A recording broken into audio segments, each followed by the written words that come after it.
masyarakat bisa menyampaikan apapun langsung kepada Kapolresta. Saat itu saya merasa begitu tidak adil gitu. Takdir.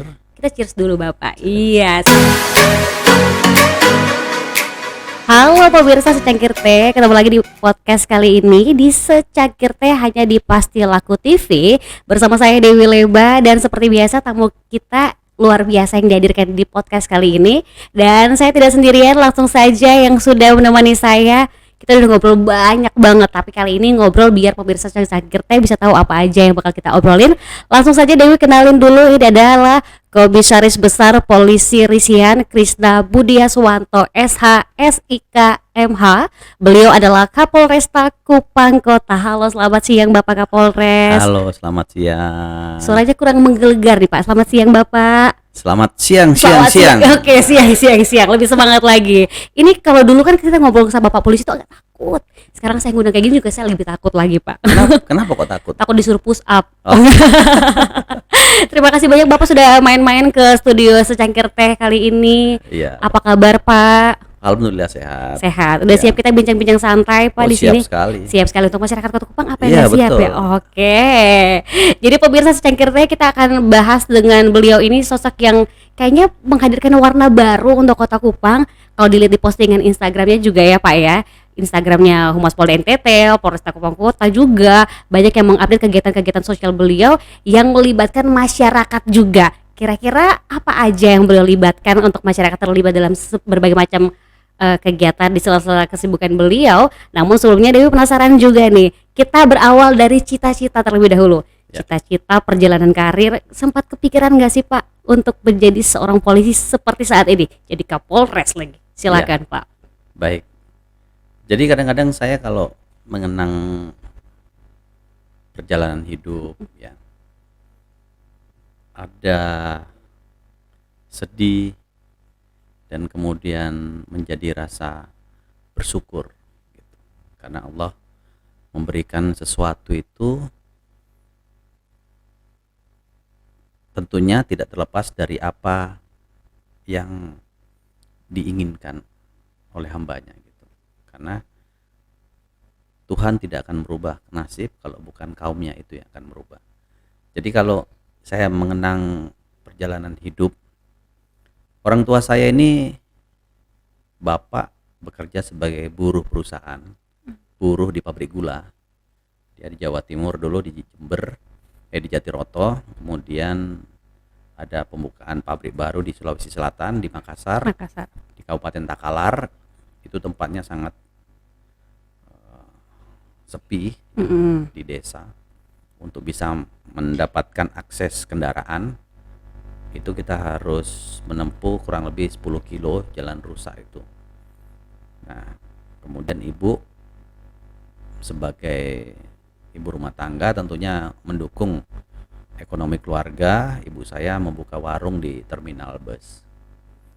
Jadi selama saya hidup sebelum menjadi polisi ini, dari SMP, SMA yang membantu orang tua di terminal itu, jualan di warung itu. Kemudian berkembang dari waktu ke waktu. Awalnya kita tinggal di Jawa Timur dan kemudian SD kelas 3 saya harus pindah ke Makassar. Nah, di sana kita beradaptasi dengan suasana dan budaya masyarakat yang baru. Berjalannya waktu sehingga SMP saya di Kabupaten Goa ya, di Makassar itu.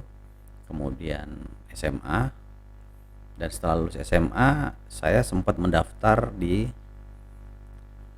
salah satu perguruan tinggi dan kemudian daftar Akabri. Waktu itu Akabri Mas Yan.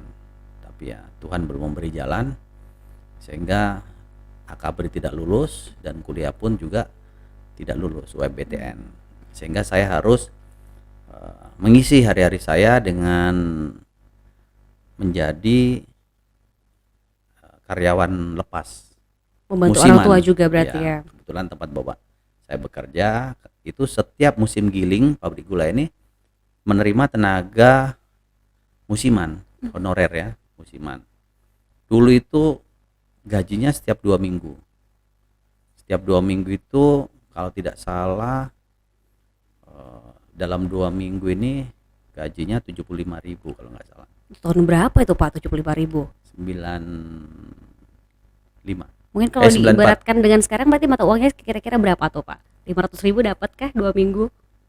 Ya, Atau di bawah 500.000 malah? kayaknya di bawah lah Oh di masiannya. bawah. Karena itu cukup untuk ya untuk Kesehari-hari ya, aja ya. Oke. untuk beli sesuatu yang kita bisa nikmati hari itu juga gitu. Jadi saat itu saya merasa begitu perjalanan hidup yang saya jalan ini begitu tidak adil gitu ya. Berarti Saya sempat kecewa sama ya, Tuhan juga. ya bukan kecewa sama Tuhan tapi melihat situasi. Akhirnya dalam kok situasi ini tidak adil gitu situasinya. Teman saya bisa kuliah, mereka pagi bisa berdandan ya, berpakaian rapi, bersih. Terus naik mobil bus disiapkan. Sementara saya harus bekerja di pabrik sebagai buruh. Tapi justru ini menjadi yang menarik bagi saya, sebuah tantangan. Saya ingin menunjukkan bahwa bapak saya bukan siapa-siapa, tapi beliau mampu memberikan apapun buat saya. Gitu. Jadi saya bekerja di musiman itu kan punya atasan juga. Nah, memang agak apa? Senioritas juga atau gimana nih Pak? Jadi sebagai karyawan musiman ini kan tentunya Tunggu di calling dulu. ya kehadirannya gitu. di situ melengkapi saja, gitu, melengkapi. Jadi kalau malam kita harus bekerja malam karena kantornya itu pabrik tebu ya. Kebetulan waktu itu saya menginventarisir untuk kendaraan pengangkut tebu yang masuk yang akan digiling gitu. Jadi saya mencatat yang masuk gitu, menghitung Pendataannya pendataan. gimana? Nanti pagi baru kita total. Kalau ada kesalahan penghitungan, nah ini nanti jadi masalah. Yang masuk berapa, yang tercatat berapa gitu. Nah, jadi perlu adanya keseriusan dan ketelitian gitu. Tapi namanya kerja dalam kondisi malam ini kan apalagi sendirian. Kita perlu membangkitkan diri kita. Jadi saya pernah waktu itu supaya menghindari rasa sepi, ngantuk, itu ada HT yang dia tembus sampai ke mana ini Indonesia Timur dari Makassar itu. Jadi frekuensinya saya rubah gitu. Ceritalah dengan orang-orang dari Ambon waktu itu, termasuk dari NTT. Ada yang dulu kan ada yang orari ya, kita pakai itu. Nah, terus pada saat sedang asik itu bosnya masuk ngecek malam-malam, bilang kamu itu pakai HT itu kok dipakai untuk itu kan untuk kerja. Oh iya Pak, maaf, dimarahi. Akhirnya tidak saya pakai lagi. Besoknya ganti lagi. Malam-malam bagaimana nih supaya jangan kesepian gitu kan? Bawalah saya tape, putar musik di situ. Malam-malam dia datang lagi, dimarahi lagi. Ini kantor atau tempat hiburan gitu? Tetap gak boleh cari hiburan ya, Saya meskipun bilang kerja ya untuk malam. menghibur supaya. Akhirnya kondisi ini yang memacu saya untuk bagaimana saya harus merubah masa depan dan diri saya dan keluarga. Setelah sekali saya daftar Akabri dan UMPTN tidak lulus, meskipun nilai saya tinggi, jadi nilai ujian saya, NIM saya itu tinggi. Nah, kemudian akhirnya saya punya motivasi, saya harus menjadi taruna Akabri. Gitu. Karena saya lihat di TV, sempat melihat mereka menggunakan seragam, pakai alat drum band, ya, itu memacu saya untuk semakin semangat merubah hidup diri dan keluarga. Jadi begitu selesai kerja musiman itu, kalau saya dinas pagi berarti pulang sore. Setiap dinas itu saya gunakan waktu untuk melatih diri. Saya lari di tengah-tengah tebu. Teman saya sedang bermain, ya saya harus meninggalkan kesenangan itu. Dan alhamdulillah akhirnya tahun berikutnya 95 itu saya daftar lagi Akabri dan masih dalam posisi karyawan musiman gitu. Jadi selama proses orang tua saya tidak tahu bahwa saya sedang Mendaftar lagi. mendaftar, termasuk bos di kantor saya. Jadi kadang-kadang bos itu marah ke orang tua saya, itu anakmu itu mau kerja nggak, kok nggak pernah masuk gitu. Memang saya sedang mengurus Persiapan untuk daftar Akabri itu. Sampai pada akhirnya saya harus berangkat ke Magelang tes, dan itu tidak ada yang tahu. Dan saya dengar dari orang tua, akhirnya saya dikeluarkan dari perusahaan tersebut. karyawan di pabrik gula itu karena nggak pernah masuk. Ya akhirnya saya sampai di Magelang, tapi sebelum saya berangkat, hal yang menyedihkan pada saat saya mau berangkat, teman-teman itu diantar oleh orang tuanya. Nah, karena orang tua saya karyawan pabrik gula, tentunya proses izinnya kan ketat ya. Iya. Kemudian ibu saya juga punya warung. Saya menunggu di dermaga itu sebelum berangkat ke Magelang. Yang lainnya sudah bercengkrama, ini saya kok belum datang gitu. Sampai akhirnya saya udah naik di atas kapal itu untuk berangkat ke Magelang. Ibu saya sama keluarga saya baru datang. Sudah nggak boleh masuk lagi ke dermaga karena kita sudah mau berangkat. Tapi saya akhirnya izin minta turun dulu. Saya turun, minta restu ke bapak, ya. Kemudian minta doa ke ibu sambil minta sangu. Mah minta sangu untuk sana gitu kan. Saat itu saya hanya diberi uang 20.000.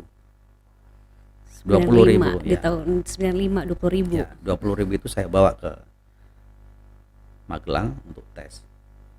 Perjalanan di sana tes, yang saya dengar bahwa memang selama tes Akabri ini tidak dipungut biaya, dan memang benar tidak dipungut biaya.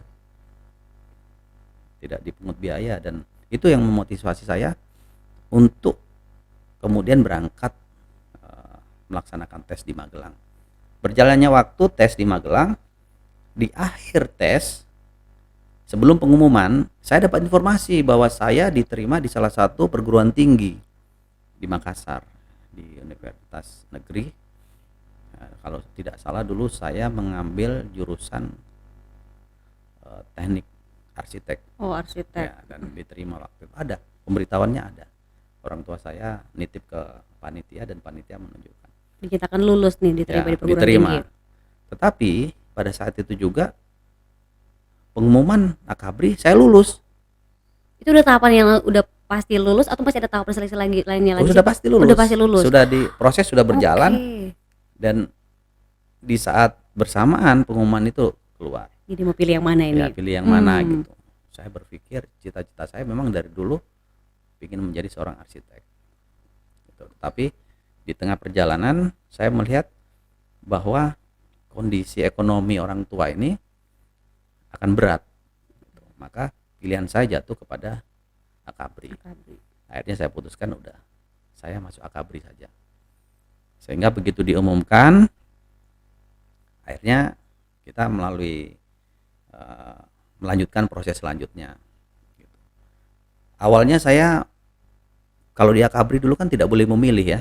Saya mau masuk polisi atau angkatan darat, laut atau udara, tidak boleh. Kita hanya diberikan kuesioner, pilihan pertama mana, 2 mana, 3 mana, 4 mana. Dan pilihan pertama saya dulu adalah Akmil, Akademi Militer. Gitu. Nah, kemudian pada saat pelaksanaan tes dan ada tes psikologi terakhir, ternyata hasil menunjukkan saya harus masuk di Akademi Kepolisian.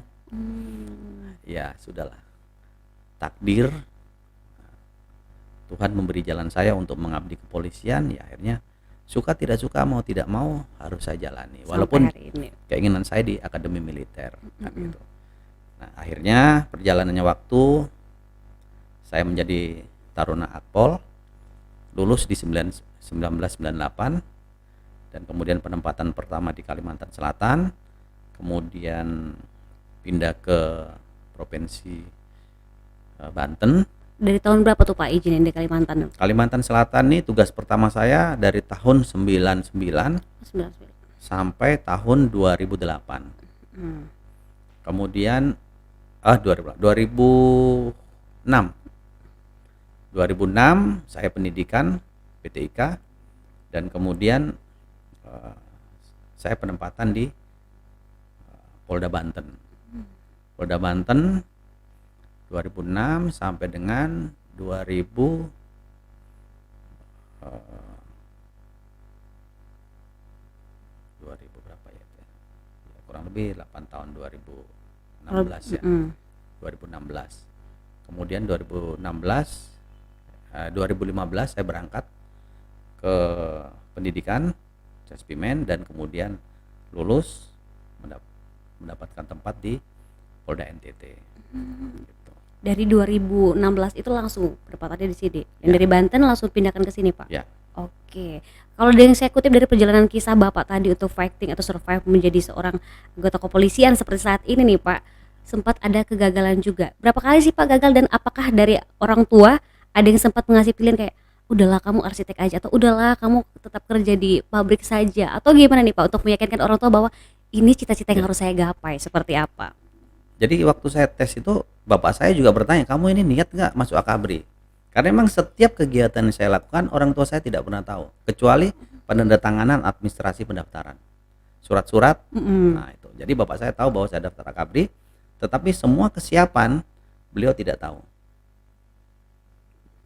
Jadi latihan psikotes saya harus membeli buku di toko-toko itu, saya belajar, dan kemudian pengetahuan umum itu semua ya alhamdulillah karena nilai ujian saya dulu tinggi, NIM-nya juga ya, tinggi. NIM tinggi, ya pada saat tes bisa dinyatakan lulus sampai ke tingkat pusat gitu.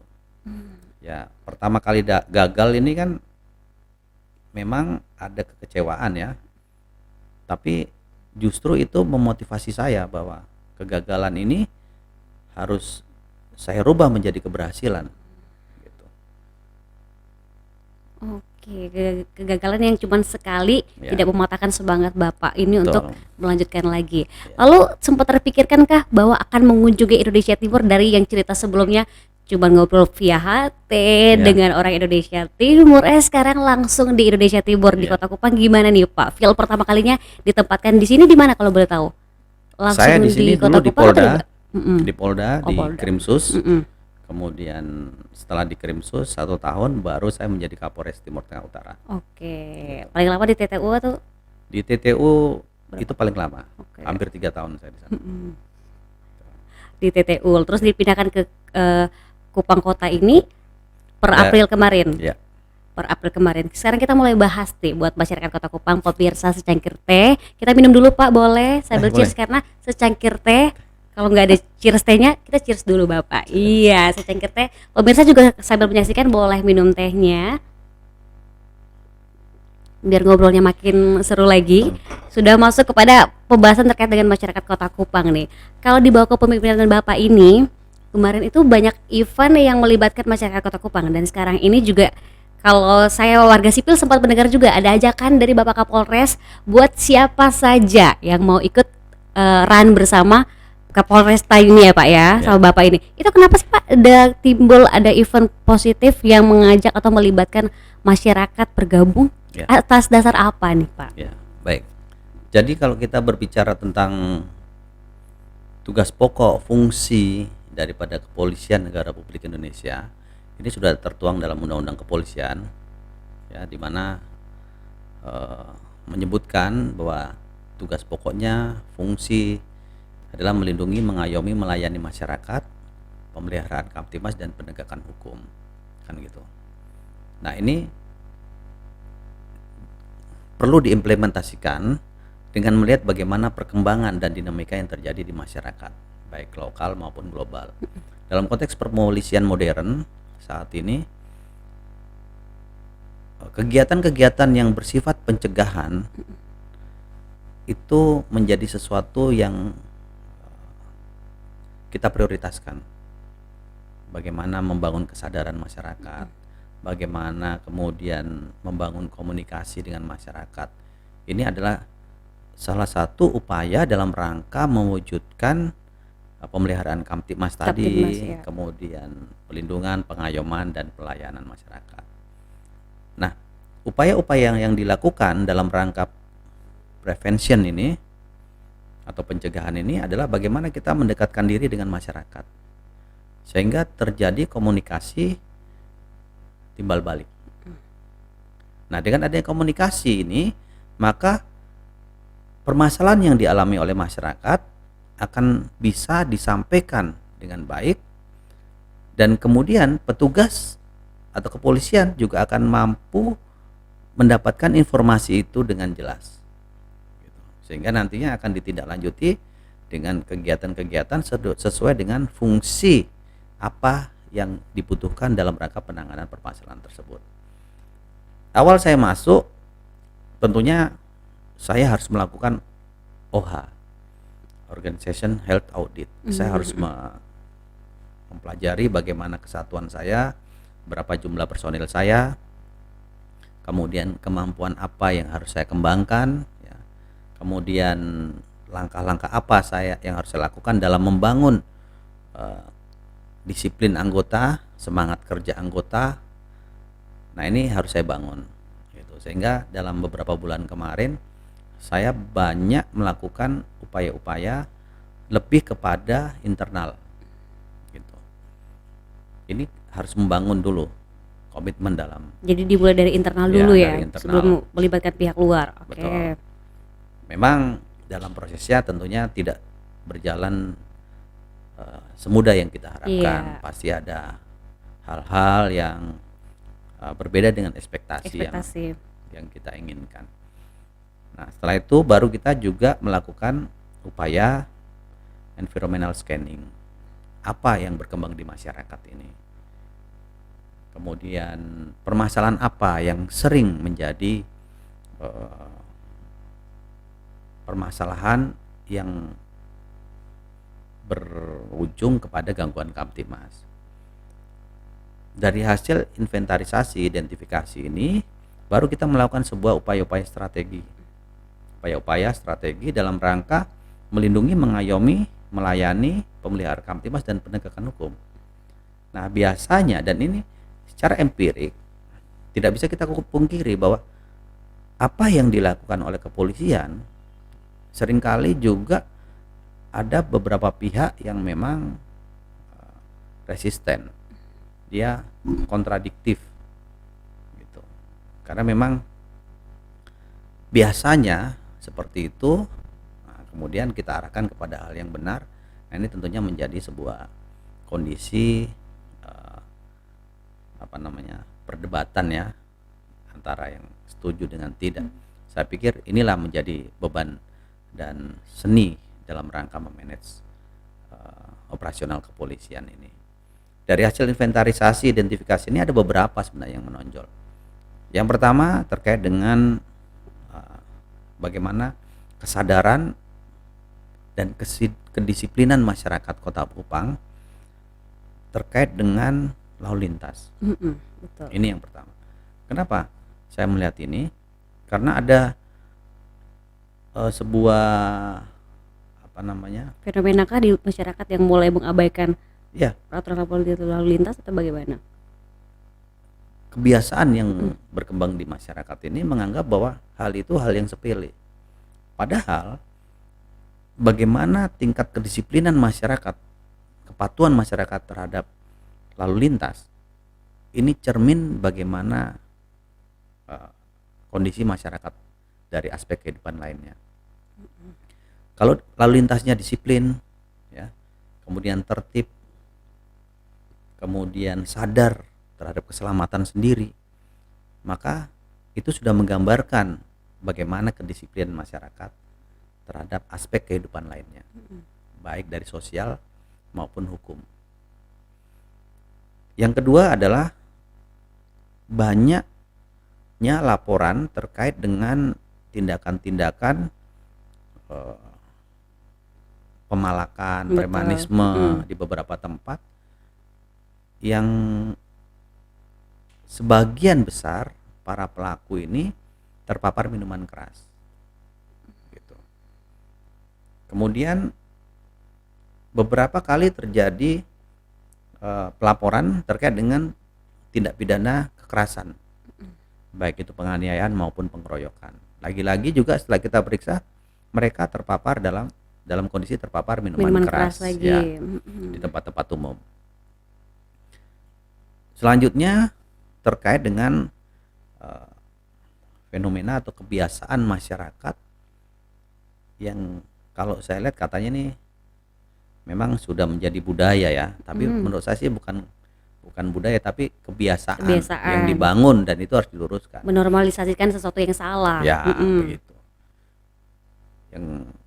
Yang kita lihat bahwa selama ini kalau ada orang hajatan ya, ada pesta, ini bisa berlangsung kegiatan itu sampai pagi, dari malam sampai pagi. Nah, ini banyak masyarakat yang sudah mulai melapor. Nah, ini kan permasalahan sosial yang nantinya akan mengarah kepada gangguan nyata, Kenyamanan juga. ya, gangguan nyata baik berupa tindak pidana maupun ketidaktertiban di dalam masyarakat. Nah, dari situ kemudian saya beserta anggota menyusun sebuah komitmen ya, dan kemudian rencana kerja yang kita tuangkan dalam rencana kegiatan harian, mingguan dan bulanan. Maka yang selama ini kita lakukan adalah dalam rangka membenahi kondisi-kondisi yang sudah kita identifikasi tadi. Kita menurunkan anggota pagi, siang, malam untuk melakukan pengaturan.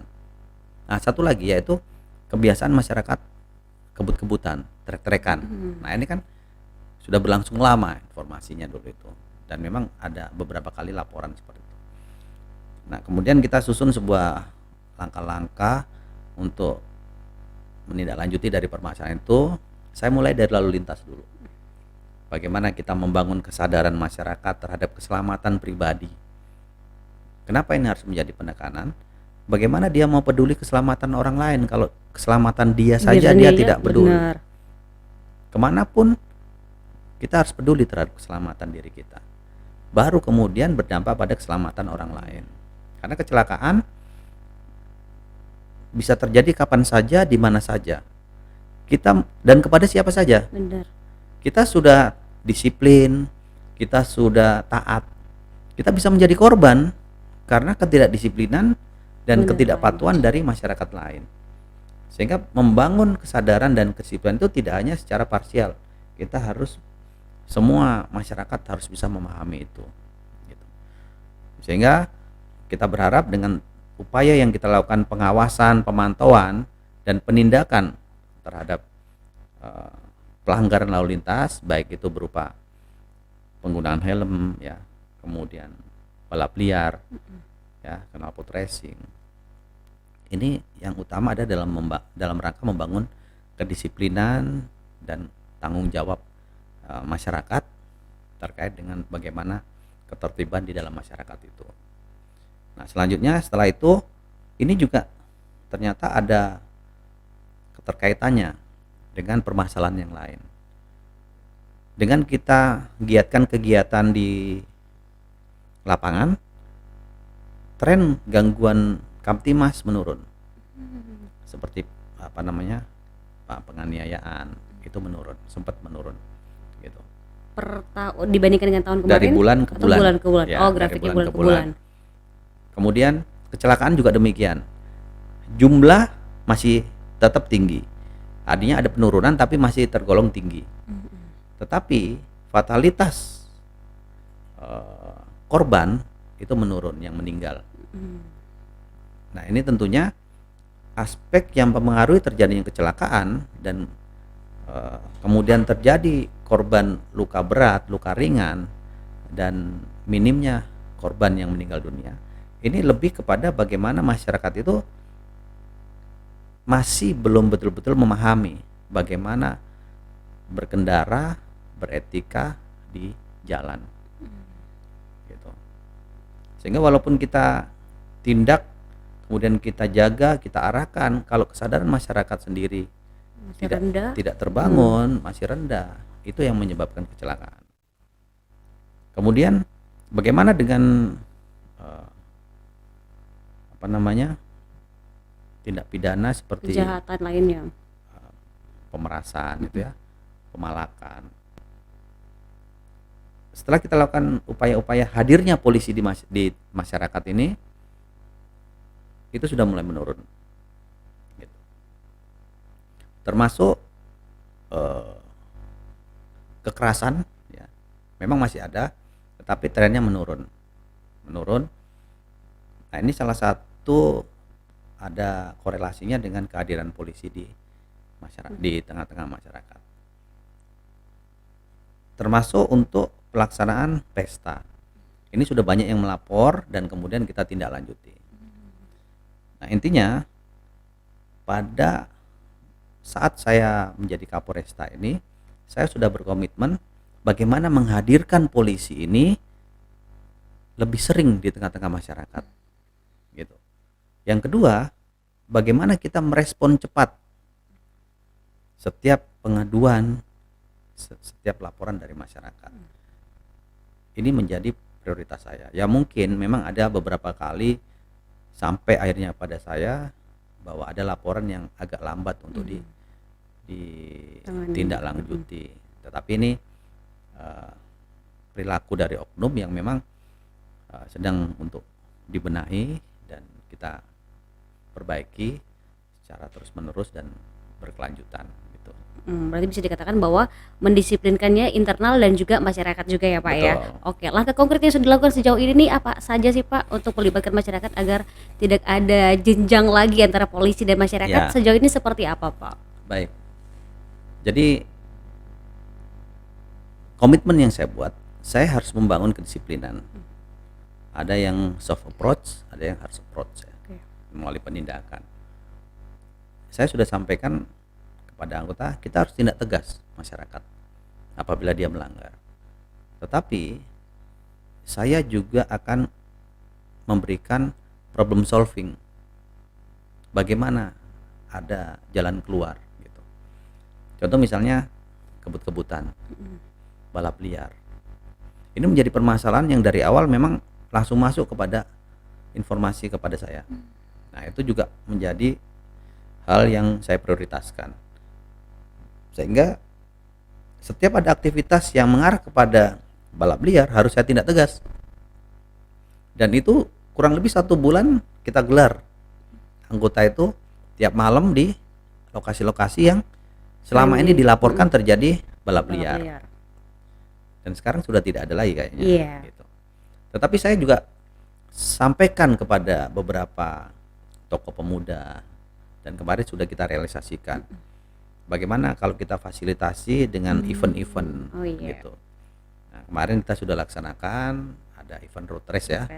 Mudah-mudahan ini juga menjadi media pembelajaran, edukasi bagi pemuda-pemuda kita yang suka kebut-kebutan di jalan, bahwa pembalap saja yang dia sudah terampil dan dia tahu resiko yang akan dihadapi, maka keamanan menjadi hal yang paling penting bagi dia. Bagaimana dia menggunakan helm, ya, tertutup semua, kemudian pakaiannya saja kita lihat tertutup semua. Safety, benar. Safety.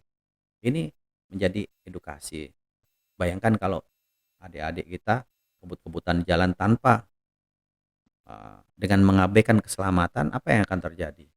Tidak hanya kepada diri dia, tapi masyarakat pengguna jalan lainnya akan menjadi korban nantinya. Nah, ini dengan adanya event ini menjadi salah satu jalan keluar, problem solving bagi masyarakat. Ayo, nggak usah lagi balapan di luar, gitu. Nanti akan ada saatnya kita melakukan event. Nah, disitulah kalian ekspresikan, gitu.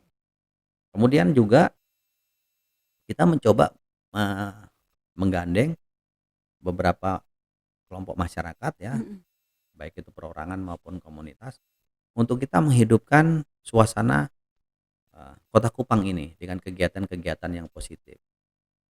Kita mengadakan fun run ya. Tapi fun run ini sebagai momentum untuk kita memberikan penghargaan bagi komunitas-komunitas masyarakat yang hobi terhadap olahraga lari. Dan itu murah ya. Lari ini olahraga yang paling murah saya pikir. Nah, kita melaksanakan kegiatan itu dengan mengajak masyarakat dalam sebuah komunitas lari ya, yaitu Turangga NTT Runner. Nah, ini kita melaksanakan kegiatan lari pagi dan lari malam. Kalau di kota-kota besar, lari malam ini menjadi sebuah lifestyle ya. Jadi udah gaya hidup. Bener, Selain kebutuhan hidup, itu gaya juga hidup gaya juga, hidup. kebutuhan konten juga mungkin. Iya. Karena mereka kerja sampai sore ya, Bener, akhirnya malam baru bisa waktu olahraganya olahraga. nggak ada. Kalau di Jadi sini namanya Bayangkara Run bukan sih, Pak? Turangga NTT Oh, Turaga Runner NTT ya. Runner, oke. Dari Kalau olahraga Bayangkara kan kesannya kayak eksklusifnya untuk polisi, iya, eksklusif polisi saja polisi, ya. tapi kita rubah menjadi Turangga ya, Oke. Turangga yang mana semua masyarakat bisa bergabung di situ. Nah, kita melaksanakan kegiatan lari malam ini artinya kita mengadopsi kebiasaan hidup orang-orang kota. Karena memang kota ini menjadi apa namanya? Pionirnya juga. Menjadi ikon kan bagi Iya. NTT sebagai ibu kota provinsi di mana salah satu provinsi yang menjadi destinasi super premium gitu. Hmm. Ini berkaitan dengan olahraga lari. Kemudian kita juga mulai mengembangkan eh, kegiatan ngobrol pinggiran, Iya, ngopi. ngopi. Di dalam kegiatan ini kita mengundang teman-teman eh, penyanyi jalanan ya untuk bisa mengekspresikan setiap Hmm. minggu kita nyanyi di taman-taman kota. Sehingga yang pertama dia mengekspresikan Bakat. hobinya, bakatnya, yang kedua masyarakat juga bisa menikmati. Ya kalau selama ini sepi taman-taman, Hmm. ya mudah-mudahan dengan kegiatan ini bisa masyarakat mendapatkan hiburan gitu. Dan juga dalam program ngopi ini atau ngobrol pinggiran ini kita jadikan sebagai media komunikasi dua arah untuk masyarakat. Masyarakat bisa menyampaikan apapun langsung kepada Kapolresta Hmm. gitu. Yang mungkin kalau selama ini lewat aplikasi masih malu ya, takut. Maka saya berharap dengan hadirnya kami langsung berhadapan dengan masyarakat, masyarakat ini menjadi lebih apa namanya, santai dalam menyampaikan keluhannya, permasalahannya, kritiknya, sarannya. Banyak sekali yang kita harapkan dari masyarakat. Karena apapun yang disampaikan masyarakat selama itu membangun, itu juga akan meningkatkan pelayanan kepolisian kepada masyarakat. Yang outputnya nanti situasi Kamtibmas akan kondusif. Contoh misalnya kemarin saya memberikan dapat masukan Pak, itu di daerah sana salah satu daerah itu kalau malam itu ada kendaraan besar yang kemudian kondisinya membahayakan, lampu-lampunya tidak ada.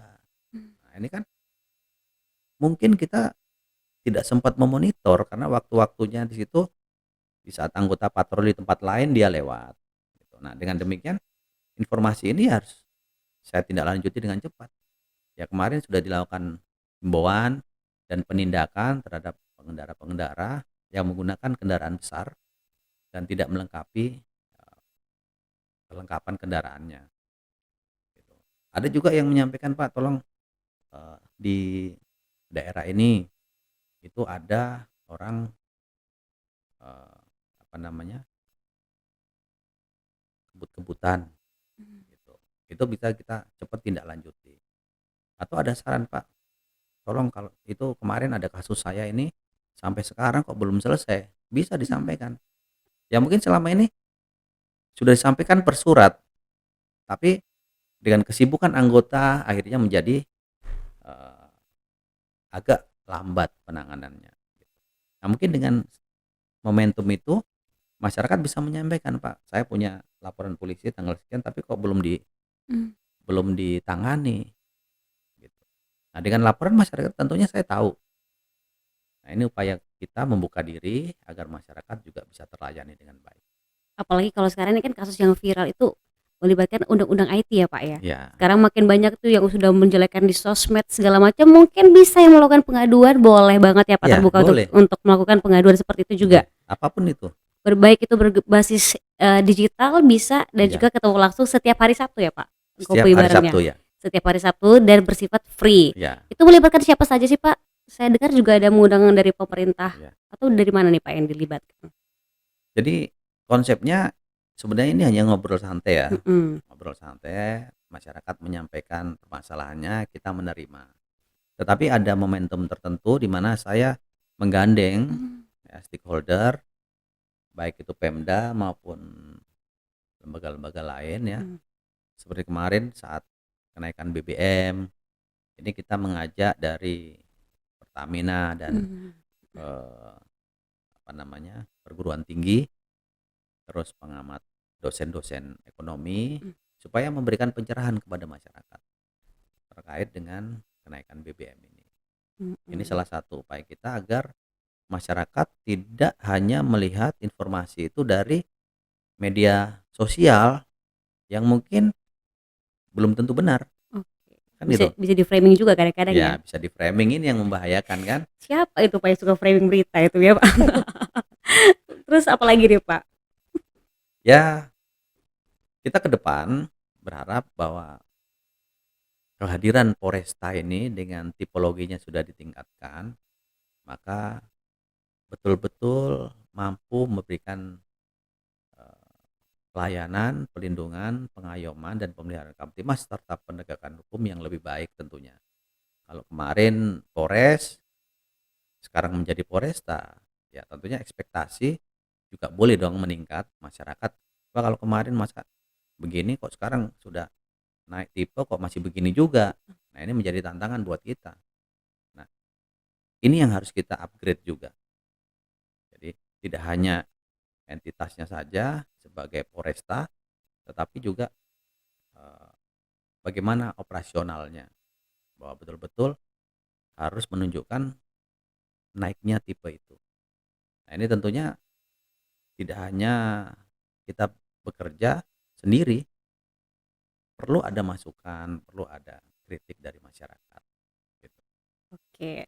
Berarti, pemirsa secangkir teh bahwa sekarang ini juga Bapak Kapolresta juga membuka lebar-lebar pintunya pengaduan buat siapa saja yang Ya, ingin melakukan ngobrol langsung sama Bapak atau menyampaikan keluh ya, kesahnya. betul. Pak, kita berkacamata dengan kebiasaan masyarakat sini ya, saya sendiri nih, dari Ya, keluarga saya sendiri, ada salah satu budaya yang di mana setiap hari Minggu mau ke gereja mhm, mengendarai sepeda motor oh, tanpa helm.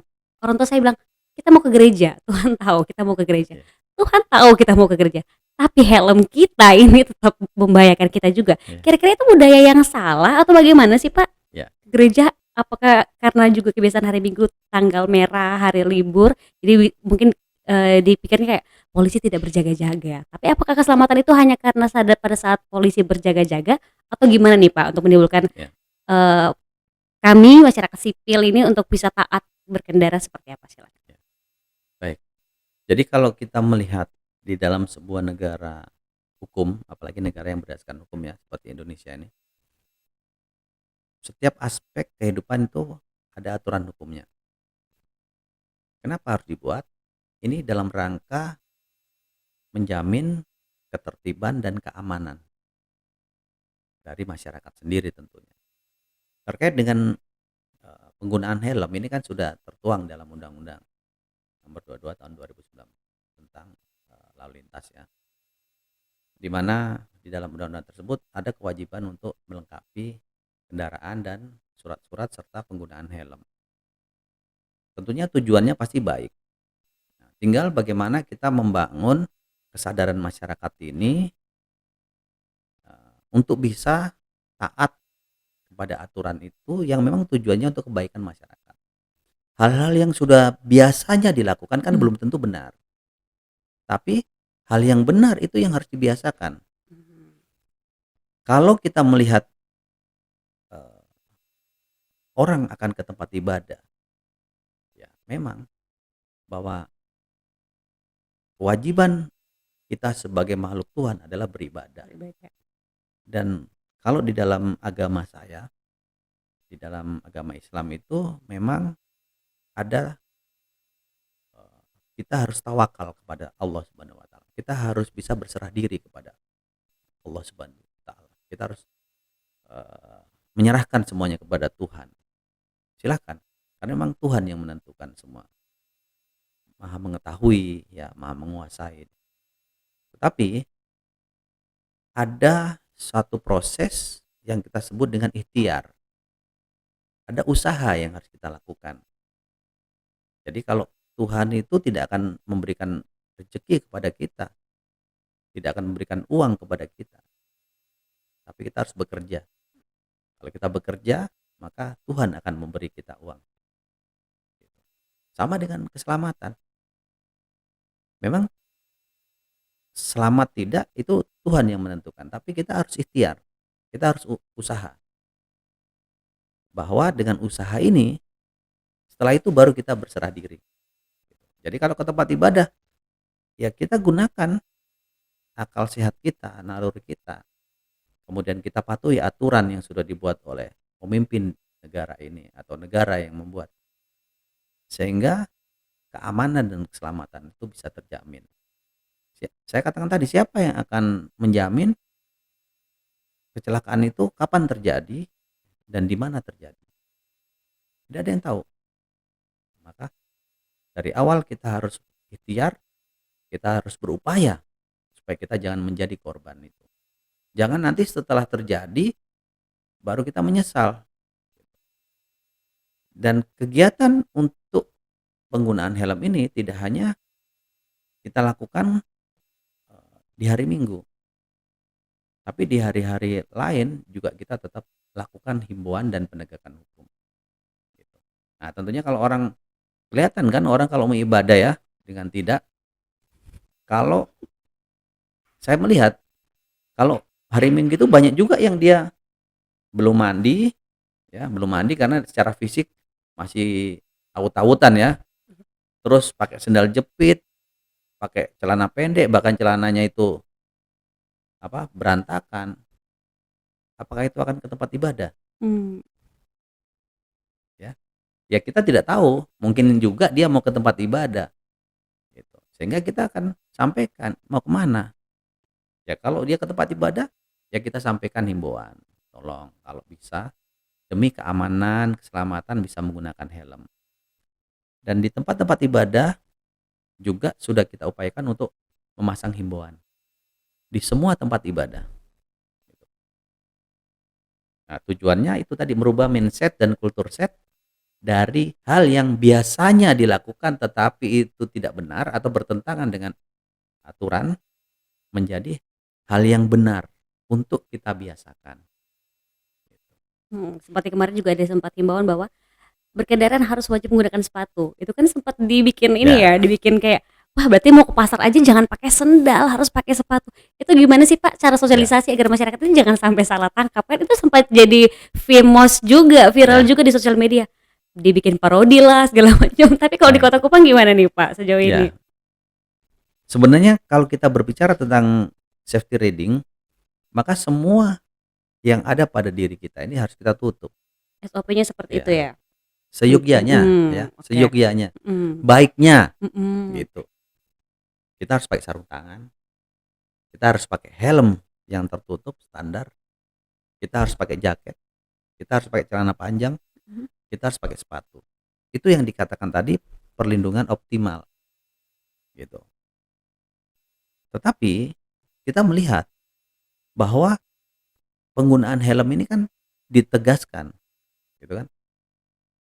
Sehingga itu harus dipatuhi. Kenapa? Karena penggunaan helm itu sangat vital. Kepala, kalau kaki, tangan patah masih bisa disambung. Tapi kalau kepala kita patah, kan begitu. Iya. Nah, sehingga kalau tadi dikatakan penggunaan sepatu dengan helm ini tentunya urgensinya berbeda. Tetap menjadi sebuah hal yang seharusnya, yang sebaiknya, tetapi eh, ada hal-hal yang memang ini masih bisa dijadikan sebagai himbauan saja. Contoh penggunaan sepatu.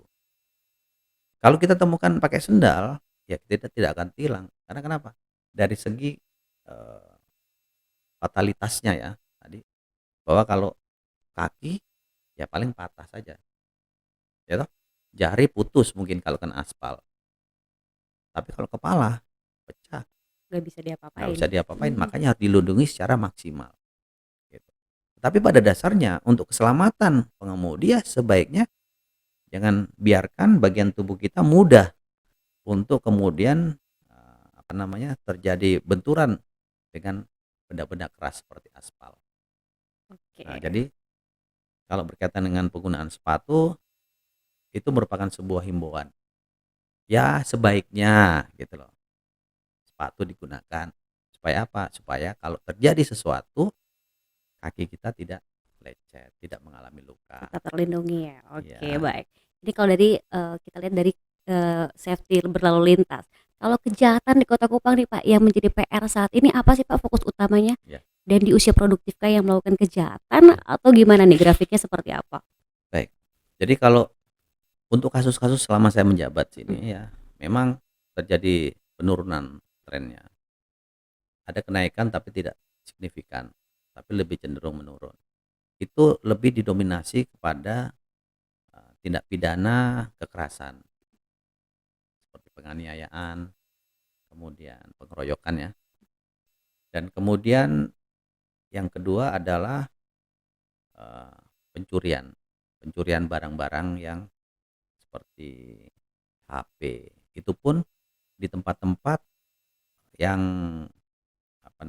bersifat bisa diakses oleh banyak orang banyak orang. gitu. Bukan di rumah-rumah pribadi, bukan. Itu yang saat ini memang menjadi tren ya, crime index lah. Sedangkan untuk kasus-kasus yang tunggakan, kasus-kasus lama memang bervariasi. Ada penipuan, ada kasus tanah, ada menghilangkan nyawa. Ini masih dalam proses. Oke.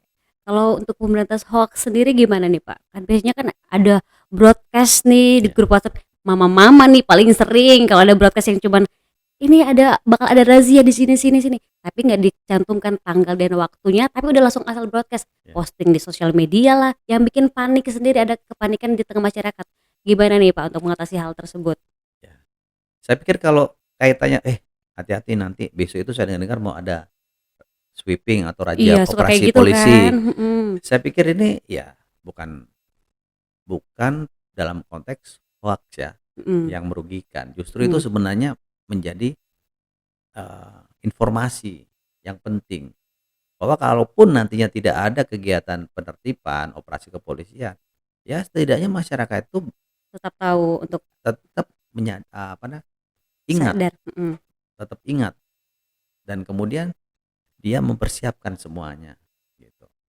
Nah, tetapi ada hoax yang betul-betul dia berdampak tidak hanya dari segi sosiologisnya ya, tapi juga dia bisa menjadi sebuah delik atau tindak pidana.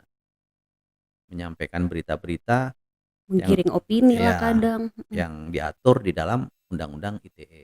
mhm, Perjudian, porno aksi, kemudian menimbulkan konflik, kemudian perjudian ya. iya perjudian yang kemarin Nah, viral juga itu. nih, Jadi itu eh, hal-hal yang menjadi atensi yang kita tidak lanjuti terkait dengan tindak pidana yang terjadi dalam ranah dunia maya oke. gitu. Kalau sosialisasi tadi Bapak udah singgung tentang perjudian, sekarang kan ada yang offline, Ya, judi online lagi marak-maraknya di Kota Kupang. Gimana nih Pak untuk mengedukasikan masyarakat jangan sampai terjerumus ke hal yang salah? Gimana Pak? jadi kalau eh, kita melihat lagu Rhoma Irama ya, judi itu di situ tidak ada bagusnya, tidak ada Iya, baiknya gitu. Ada benarnya juga. sepenggal liriknya itu ya. Iya, karena Mhm, di samping itu berpotensi menjadikan masyarakat itu menjadi malas ya untuk berusaha, inginnya instan saja. Ini juga menjadi faktor korelasi kriminogen terjadinya tindak pidana. Bisa pencurian dengan kekerasan, dengan pemberatan ataupun penganiayaan gitu. Hal ini memang tidak saat itu ya, tapi ada korelasinya di mana seseorang sudah serba kekurangan, kemudian dia bermain judi dan kemudian kalah. Sementara yang dipakai ini adalah untuk kebutuhan menutupi kehidupan sehari-hari. Maka mau tidak mau orang ini akan berpikir lagi bagaimana untuk menutupi kebutuhan ini Karena uang yang tadinya ada untuk menutupi kebutuhan sehari-hari sudah dipakai untuk judi, kalah. Mhm. Dia pasti akan berpikir untuk mencari uang. Kalau peluang terbuka untuk mendapatkan uang dengan cara-cara yang baik, halal, ya pasti dilakukan. Tapi kalau tertutup jalan-jalan seperti itu, maka orang itu akan melakukan kejahatan gitu. Oke, ini sudah banyak juga yang sudah diberitahukan. Jadi kalau sampai masih ada pemirsa secangkir teh yang tidak mengindahkan apa yang sudah disampaikan beliau, memang betul-betul ya Pak, harus diapakan ini Pak? Oh, dielus-elus aja, Ya, dikasih tahu lagi. ya kita kita ingatkan dengan baik. Kalau tidak bisa, ya apa boleh buat. Kita harus Mhm. tindak Oke. gitu.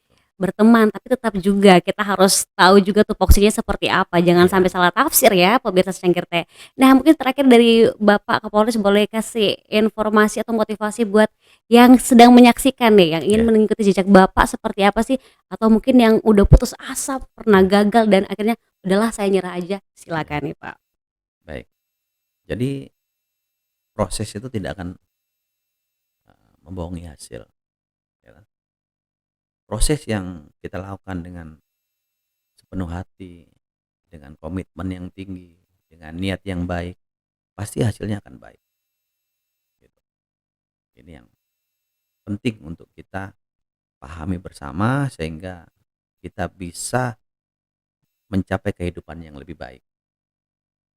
Kemudian saya sebagai Kapolresta mengajak semua masyarakat, polisi ini tidak perlu untuk ditakuti. Kami ingin menjadi teman, menjadi sahabat bagi semua masyarakat. Saat ini saya mengangkat sebuah jargon ya, sebuah komitmen lah. Polresta harus menjadi polisi penolong. Saya menanamkan dalam masyarakat, dalam anggota saya, mari kita menjadi polisi penolong. Apa itu penolong? P-nya itu adalah proaktif. Proaktif ini lebih diarahkan kepada kegiatan-kegiatan yang bersifat mencegah. Ini kita buktikan dengan setiap pagi anggota saya ada di sana di semua sudut kota ini. Kemudian yang kedua, dalam waktu-waktu tertentu anggota saya juga akan ada kegiatan-kegiatan malam melakukan pemantauan, pengamanan terhadap aktivitas masyarakat. Kemudian juga kegiatan-kegiatan dari Babin Kamtibmas, ya. Kemudian kegiatan kita seperti ngopi. Ini adalah proaktif kita. Yang kedua, empati. E-nya itu empati. Bagaimana kita bisa menolong masyarakat, memberikan bantuan dengan ikhlas, dengan optimal, kalau kita tidak ikut merasakan apa yang dirasakan mereka. Karena orang mengadu dan melapor kantor polisi itu membutuhkan bantuan dan pertolongan polisi. Maka untuk menjadi orang yang mau membantu, mau menolong, ya harus empati dia. Harus merasakan bahwa orang ibu itu kecurian. Bagaimana kalau kecurian kita? Orang itu ditipu, gitu. Orang itu motornya ditarik dengan paksa. Bagaimana kalau terjadi pada diri kita? Maka tolong masyarakat dengan empati tadi. Kemudian yang ketiga adalah non diskriminasi. Semua masyarakat yang melapor, mengadu harus kita perlakukan sama. Kita harus berikan pelayanan dengan sebaik-baiknya, dengan cepat dan tuntas, tanpa imbalan. Gitu. Non diskriminasi, semuanya. Jangan nanti orang pakai sendal, dia hanya jalan kaki atau naik Mhm. angkot, kemudian diabaikan. Ini menjadi hal yang sangat penting dan kemudian menjadi perhatian utama saya. Saya setiap hari keliling di kantor itu, tempat-tempat pelayanan. Kalau ada yang agak lama, saya cek kenapa bisa lama. Gitu. Kemudian yang terakhir adalah problem solving tadi, bahwa kita upayakan harus memberikan mampu menjadi pihak-pihak yang bisa memberikan problem solving bagi masyarakat. Gitu. Kalau ada kasus, misalnya ribut kecil dan kemudian para pihak ingin berdamai, ya kita kasihkan problem solving, bagaimana seharusnya bisa selesai. Sehingga masyarakat pun tidak hanya eh, menyelesaikan permasalahan itu dengan pidana, tapi bisa dilakukan dengan upaya-upaya mediasi. Nah, ini terhadap kasus-kasus tertentu tentunya ya. Nah, itu. Jadi dari keempat hal ini saya rangkum menjadi mari kita menjadi polisi penolong. Jadi saya berharap masyarakat jangan takut lah kepada polisi. Ya, khususnya Polresta ini. Silakan untuk membangun komunikasi, silakan datang ke kantor polisi, silakan datang ke ruangan saya, silakan menyampaikan apapun itu, kita akan tindak lanjuti. Tentunya hal-hal yang bersifat konstruktif ya dan benar gitu. Fiktif sesuai Ya, data di lapangan ya, ya, jangan yang ngarang-ngarang. Oke. betul. Kalau setiap Sabtunya itu Pak bisa langsung ketemu, ketemu Ya, langsung. Tapi kalau mungkin pingin ke kantor juga boleh, boleh, melakukan pengaduan juga boleh. boleh. Oke. Dan yang terakhir, saya juga mengharapkan kepada masyarakat, mari kita jadikan kota Kupang ini menjadi kota yang tertib, disiplin, sehingga masyarakat dengan kondisi tertib dan disiplin akan mampu menciptakan masyarakat yang sehat, masyarakat yang kuat. Dengan masyarakat yang sehat dan kuat, situasi aman, maka pembangunan bisa berjalan dengan baik. Karena perlu kita ingat, kota Kupang ini adalah ibu kota provinsi. Dia barometer, Iya, cerminnya NTT ya, di sini. cerminnya NTT. Apalagi NTT ini menjadi salah satu destinasi super premium yang Bener. nantinya akan banyak orang-orang mancanegara yang akan datang ke wilayah NTT ini. Apalagi Gateway Tea juga ya. Ya, Lagi prepare Kamtipmas ini lagi sebentar di ini diajak juga buat masyarakat bersama-sama untuk menjaga Kamtipmas ini biar kita jadi tuan rumah yang baik juga ya Pak ya ya. betul. Oke. Selanjutnya motivasi buat yang ingin jadi mengikuti jejak Bapak gimana nih Pak? Ha, ini penting nih buat Ya, kasih motivasi tips and trick mungkin. ya. Jadi tidak ada sesuatu yang tidak mungkin. Oke, jangan Ya, sampai tidak mau coba lagi ya. ya. Semua bisa untuk diwujudkan selama kita mau, ya. Itu yang paling penting. Jadi tidak ada sesuatu yang tidak bisa kita wujudkan selama kita ada keinginan dan ada usaha untuk mencapai itu. Maka teruslah berharap, teruslah memiliki cita-cita, dan teruslah berusaha mengejar cita-cita itu dengan cara-cara yang baik. Pasti akan tercapai apa yang diharapkan itu. Amin. Aduh, jadi syahdu ya. Kayak terasa mungkin karena kursinya juga nyaman ya, Pak, ya. Iya, Bapak rasa nyaman sama kursinya? nyaman sekali nih. Aduh, Bapak tahu nggak ini kita belinya di mana? Ini sekalian mau promosi, Pak. Oh Karena gitu. kursi ini memang Iya. kursi yang paling nyaman, cuman ada di Pasti Laku TV di studionya Secangkir Teh saja. Oh Pemirsa kalau mau gitu. nyaman, kita ngobrolnya jadi kayak nggak berasa ya, Pak ya. Kita ngobrol kayak baru baru 2 Baru berapa jam. menit Iya, ya? ya berapa menit. Pak kita udah ngomong 2 hari. Jadi ini Pak buat yang mau membeli kursi yang nyaman seperti yang kita gunakan saat ini, izin promosi Ya. Pak. Jadi kursi ini nih dibeli langsung di Depo Mebel di Jalan Timur Raya Kupang. Instagramnya langsung aja cek di Depo Mebel. Bisa pesan sekarang. Pesan sekarang kalau nggak Senin harga naik. Hmm. Harga terjangkau kalau pemirsa secangkir teh. Jangan sampai salah pilih. Dan juga terima kasih juga untuk Cahaya Indah Mebel di samping Gereja Koinonia Kupang. Akhir kata juga saya mewakili kru yang bertugas dari secangkir teh mengucapkan terima kasih banyak Bapak Baik. Krisna sudah bergabung di sini, sudah berbagi kisah inspiratif juga. Dan saya pikir Bapak ini memang dari latar belakang keluarga yang dari polisian juga, jadi kayak ingin Bukan. melanjutkan. Baru tahu juga kisah inspiratif beliau dan beliau bisa survive sampai jadi seorang Kapolresta Kupang Kota. Semoga di sini betah terus ya Pak ya, makin lama. Amin. Asik. Dan ada lagi yang ingin disampaikan Bapak untuk masyarakat Kota Kupang atau hotline atau untuk pengaduannya seperti apa berbasis Ya. online-nya ada Instagramnya silahkan Bapak. Ya, baik. Jadi